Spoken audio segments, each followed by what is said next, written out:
안녕하십니까. 샷이 따뜻한 집입니다. 계절이 이제 5월인데 아직 6월도 안 됐는데 한낮은 여름이네요. 아침 기온, 저녁 기온, 낮 기온 차이가 굉장히 심합니다. 여러분들도 환절기에 조심하시고요. 오늘은 아파트 샤시 견적을 봤는데 소비자분들께서 간과하는 게 몇 가지가 있어서 설명을 좀 드릴까 그래요. 자, 우리가 아파트를 볼 때 대부분 전화로 여쭤보시는 견적을 내달라는 물음이 일관성 있게 우리 집 몇 평인데 30평인데 20평인데 샤시 가격이 얼마 나옵니까 하는 거, 그런 물음이 제일 많으시고요.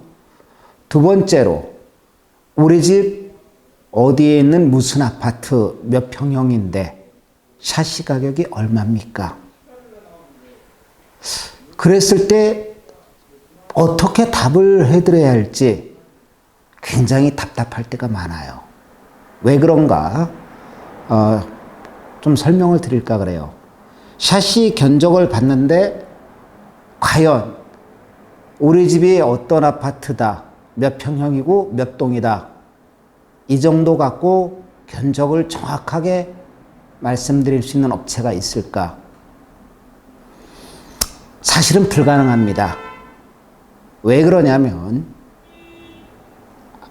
아파트 샤시 견적을 내주는 데 있어서 물론 브랜드에 따라서 1군, 2군, 3군에 따라서 금액 차이가 나는 건 사실입니다.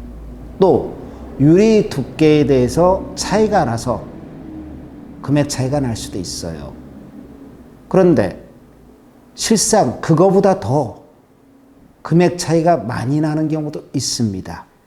어떤 요인으로 그런 견적 차이가 날까요? 자, 아파트는 보통 우리가 타입으로 본다면 이렇게 전면에 거실 있고 양쪽에 방이 형성이 되어 있어서 발코니 창이 3개로 형성되어 있는 아파트가 있고요. 또는 안방과 거실이 있어서 발코니 창이 앞에 2개로 형성되어 있는 집도 있습니다. 그러면은 왜 제가 같은 아파트, 같은 평수, 같은 라인, 그런데도 가격 차이가 많이 날 수 있다고 하느냐, 그 부분에 대해서 좀 설명을 드릴까 그래요. 여러분들이 가장 모르고 계시는 사항 중에 하나가 고층과 저층의 창 크기가 일단은 다릅니다. 1층과 15층 또는 15층 이상의 고층일 때는 스프링클러 때문에 발코니 창 크기가 보통 한 20cm 전후로 해서 더 큽니다. 고층이. 일단 그런 문제로 샤시 가격 견적 차이가 날 수가 있고요. 뭐 이거 갖고는 그다지 많은 차이는 안 납니다. 그렇다면 실질적으로 어떤 경우에 차이가 많이 나느냐. 자, 일단은 이렇게 앞발코니가 2개로 형성되어 있는 아파트 예를 들어 드리겠습니다. 통상 거실을 확장하는 경우가 있습니다. 거실 확장을 안 할 경우는 거실 창과 발코니 창이 들어가면 되는데, 거실이 확장이 됐을 때는 이 거실 창이 안 들어가고 거실 앞에 이중창을 설치를 하겠죠. 이랬을 경우는 당연히 금액이 줄어듭니다. 왜 그러냐? 그러면 단창 2개 들어갈 게 이중창으로 바뀌면은 가격이 비슷하지 않느냐? 아닙니다. 설치비도 당연히 한 군데만 시공을 하다 보니까 비용이 좀 줄어들고요. 창은 단창 2개를 제작할 때가 이중창 하나를 제작하는 비용보다 더 많이 들어갑니다. 그래서 당연히 가격 차이가 나죠.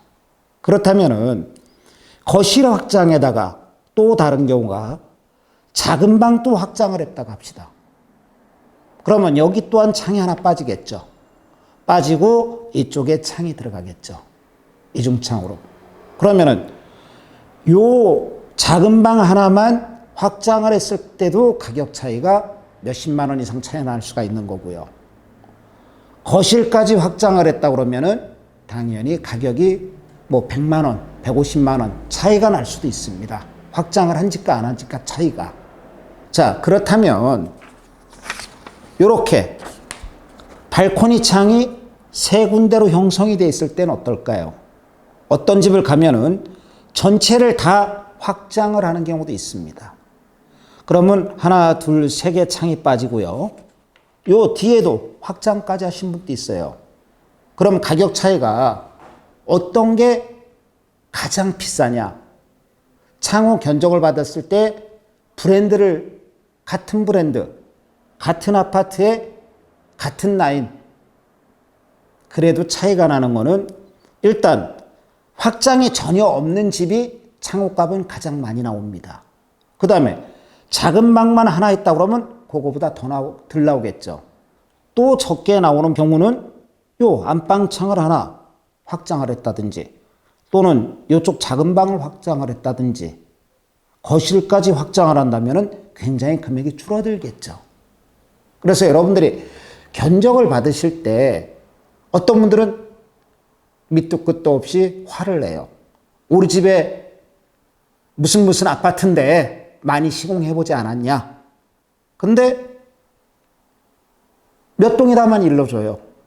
그렇게 하고서는 견적 내달랍니다. 그러면 제가 가장 쉽게 하는 말이 있어요. 네, 800에서 30평대 같으면은 800에서 많게는 1300까지도 나옵니다. 이렇게요. 그러면은 그분은 제가 농담하는 줄 알고 장난 섞인 말인 줄 알아요. 근데 실상이 그렇다는 거죠.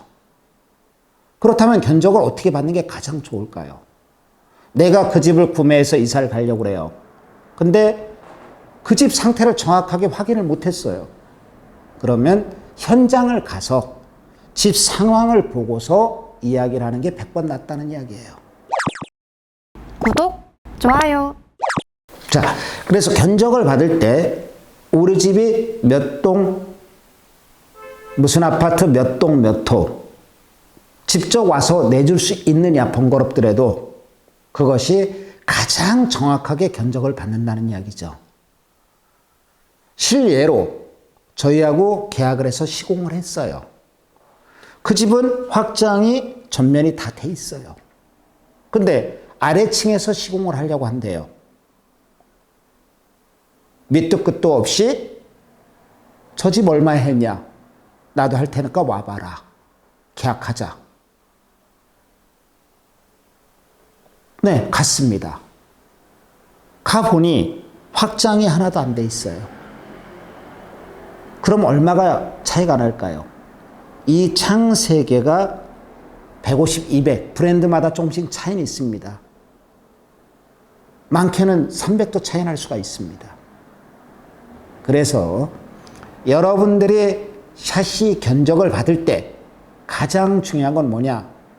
서로 번거롭더라도 만나서 그 집에서 견적을 받는 것이 가장 좋다. 이 말씀을 드립니다. 그래서 여러분들이 뭐 샤시 견적을 받을 때 브랜드, 유리, 몇 미리 이것보다 더 중요한 거는 확장이 돼 있냐 안 돼 있냐. 확장이 돼 있으면 어디까지 돼 있느냐. 또 확장을 할 경우 중간에 터닝도어가 들어가는 경우도 있고 터닝도어가 안 들어가는 경우도 있습니다. 벽으로 형성이 돼 있어요. 각 방이나 거실이나 따로따로 벽으로 형성이 돼 있다면 굳이 터닝도어를 들어갈 필요가 없지만 여기처럼 가벽이 없이 터 있다면 중간에 전체를 확장이 안 하고 일부분 이쪽을 확장을 한다면 여기에 터닝이 들어가야겠죠. 가벽을 세우든 터닝을 넣어줘야 하기 때문에 터닝도어를. 그래서 창호 견적은 그냥 전화로 견적을 받는 거 아니다 하는 말씀을 드리고요. 뭐 저희 같은 경우는 지금 현재 전체적으로 어느 현장이든 간에 무료 견적을 내드리고 있습니다. 그래서 여러분들이 견적을 정확하게 받아보고 싶다. 그것도 금액 차이가 한두 푼 차이 나는 게 아닙니다. 예를 들어서 뭐 어느 집은 같은 아파트에 같은 동에 같은 라인인데 어느 집은 800이 형성될 수도 있고 어느 집은 900이 형성될 수도 있고 어떤 집은 1000만 원이 넘을 수도 있다는 거 그거 참고하시고 견적 의뢰를 하실 때는 번거롭더라도 같이 만나서 항상 견적을 받아야 한다는 거 이 점 한번 알려드리면서 차후에 또 좀 더 좋은 유익한 정보가 있다면 여러분들한테 알려드리도록 하겠습니다. 자, 감사합니다.